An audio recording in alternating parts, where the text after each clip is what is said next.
देश में लॉकडाउन है, जिसकी वजह से क्रिकेटर अपने घर पर रह रहे हैं। घर पर समय बिताने के दौरान कुछ क्रिकेटर सोशल मीडिया पर काफ़ी एक्टिव हैं। खासकर डेविड वार्नर और युजवेंद्र चहल दोनों क्रिकेटर इन दिनों लॉकडाउन में सोशल मीडिया पर आए दिन वीडियो और फोटो शेयर करते रहते हैं। ऐसे में चहल ने अपने दोस्त के साथ अपने ऑफिशियल इंस्टाग्राम अकाउंट पर एक फ़ोटो शेयर की, जिस पर रोहित शर्मा ने चुटकी लेते हुए कमेंट किया। रोहित ने चहल की शेयर की गई फोटो पर कमेंट करते हुए लिखा, कपड़े के अंदर तू है या फिर कपड़े तेरे अंदर है। दरअसल फोटो में चहल ने ढीली टी-शर्ट पहनी हुई है, जिस पर रोहित ने कमेंट कर मजे किए हैं। यहाँ तक कि फैंस भी रोहित और चहल के बीच इस बातचीत पर भरपूर मजे ले रहे हैं। गौरतलब है कि रोहित और चहल लॉकडाउन से पहले ही सोशल मीडिया पर एक दूसरे की खिंचाई करते रहे हैं। ऐसे में जब रोहित ने चहल पर कमेंट किया तो कई क्रिकेटर कमेंट कर अपनी हंसी का इमोजी शेयर कर रहे हैं। रोहित और चहल का ये मज़ेदार पोस्ट सोशल मीडिया पर जमकर वायरल हो रहा है। फैंस इस पोस्ट को खूब पसंद भी कर रहे हैं। आपको बता दें कि कोरोना वायरस के कारण आईपीएल भी अनिश्चित काल के लिए स्थगित कर दिया गया है। वैसे उम्मीद है कि अक्टूबर-नवंबर में आईपीएल को बंद स्टेडियम में कराया जा सकता है। वहीं आईसीसी बैठक करने वाली है, जिसके बाद टी20 वर्ल्ड कप के आयोजन पर कोई फैसला लिया जा सकेगा। बता दें कि कई पूर्व क्रिकेटरों ने टी20 वर्ल्ड कप को नहीं कराए जाने की बात कही है। वहीं दूसरी ओर रोहित ने पिछले दिनों कहा था कि आने वाले समय में लॉकडाउन के खुलने के बाद वो पहले बेंगलोर जाएंगे और एनसीए में फिटनेस टेस्ट देंगे। उसके बाद ही भारतीय टीम के साथ अभ्यास सत्र में हिस्सा ले पाएंगे। गौरतलब है कि रोहित न्यूजीलैंड दौरे पर चोटिल हो गए थे, जिसके बाद उन्हें बीच दौरे से वापस आना पड़ा था।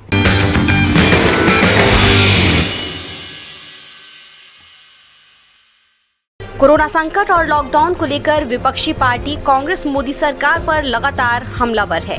वहीं कांग्रेस के पूर्व अध्यक्ष और सांसद राहुल गांधी मोदी सरकार को निशाने पर लेने का कोई मौका नहीं छोड़ रहे हैं। लॉकडाउन, मजदूर, अर्थव्यवस्था को लेकर वो लगातार सरकार को घेरने की कोशिश में जुटे हैं।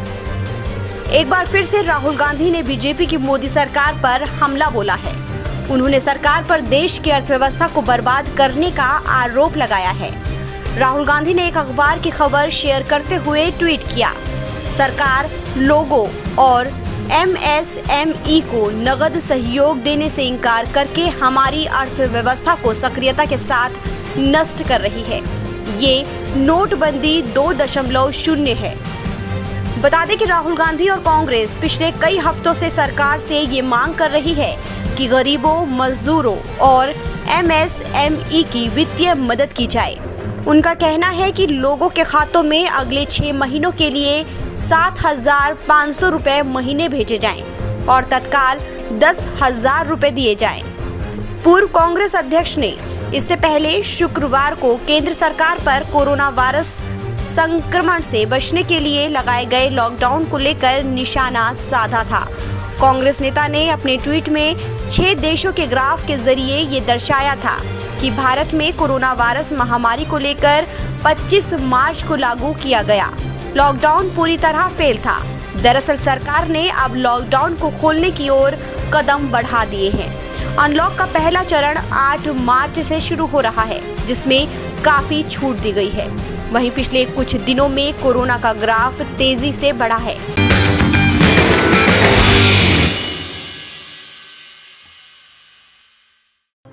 वनडे क्रिकेट में सबसे ज्यादा 3 दोहरे शतक लगाने का रिकॉर्ड भारत के सलामी बल्लेबाज रोहित शर्मा के नाम है।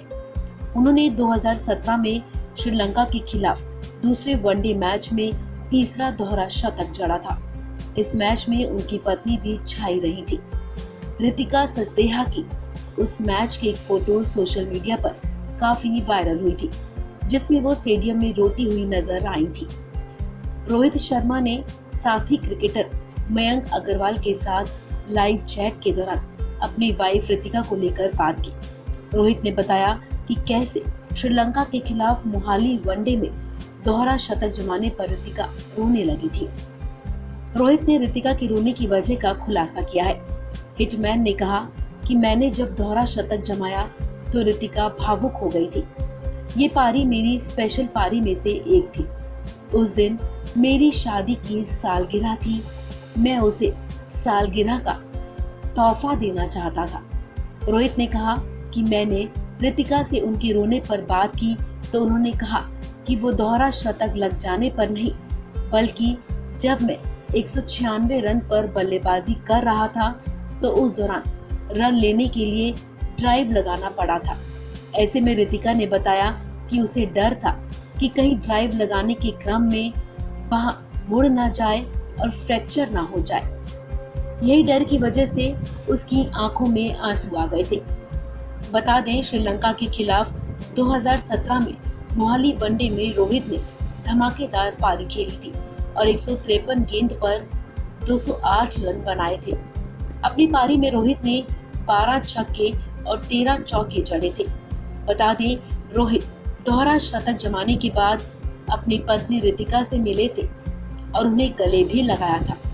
गौरतलब है कि वनडे में रोहित शर्मा के नाम 3 दोहरे शतक हैं। श्रीलंका के खिलाफ रोहित ने 2 दोहरे शतक तो वहीं 1 दोहरा शतक ऑस्ट्रेलिया के खिलाफ जमाने में सफल रहे हैं। रोहित शर्मा ने लाइव चैट के दौरान अपने दोहरे शतक लगाने की कला पर भी बात की और कहा कि वो अपनी पारी को स्लो स्टार्ट करते हैं और जब 125 से 130 पर पहुंच जाते हैं तो उम्मीद जगने लगती है कि दोहरा शतक लग सकता है।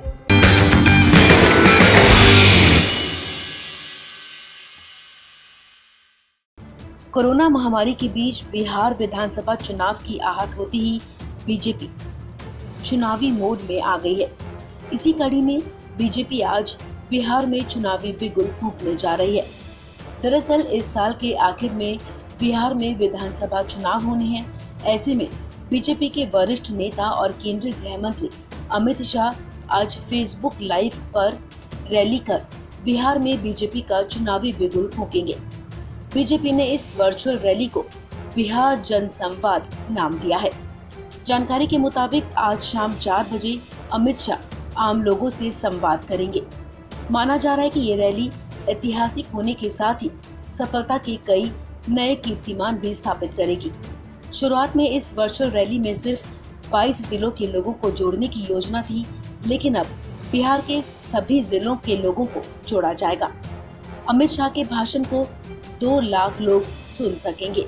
बीजेपी ने इस रैली को लेकर खास तैयारियां की हैं। रैली को रियल लुक देने के लिए 72,000 बूथों पर 72,000 एलईडी स्क्रीन भी लगाए गए हैं। ये एलईडी स्क्रीन खास उन लोगों के लिए हैं जिनके पास स्मार्टफोन नहीं है। खास बात यह है कि वर्चुअल रैली भी आम रैली जैसी ही दिखेगी। मंच को सियासी रंग दिया गया है। इस मंच पर बिहार बीजेपी के बड़े नेताओं से लेकर छोटे नेताओं को जगह दी गई है। मंच पर उप मुख्यमंत्री सुशील कुमार मोदी, बिहार बीजेपी अध्यक्ष संजय जायसवाल समेत बिहार बीजेपी के दिग्गज चेहरे दिख सकते हैं।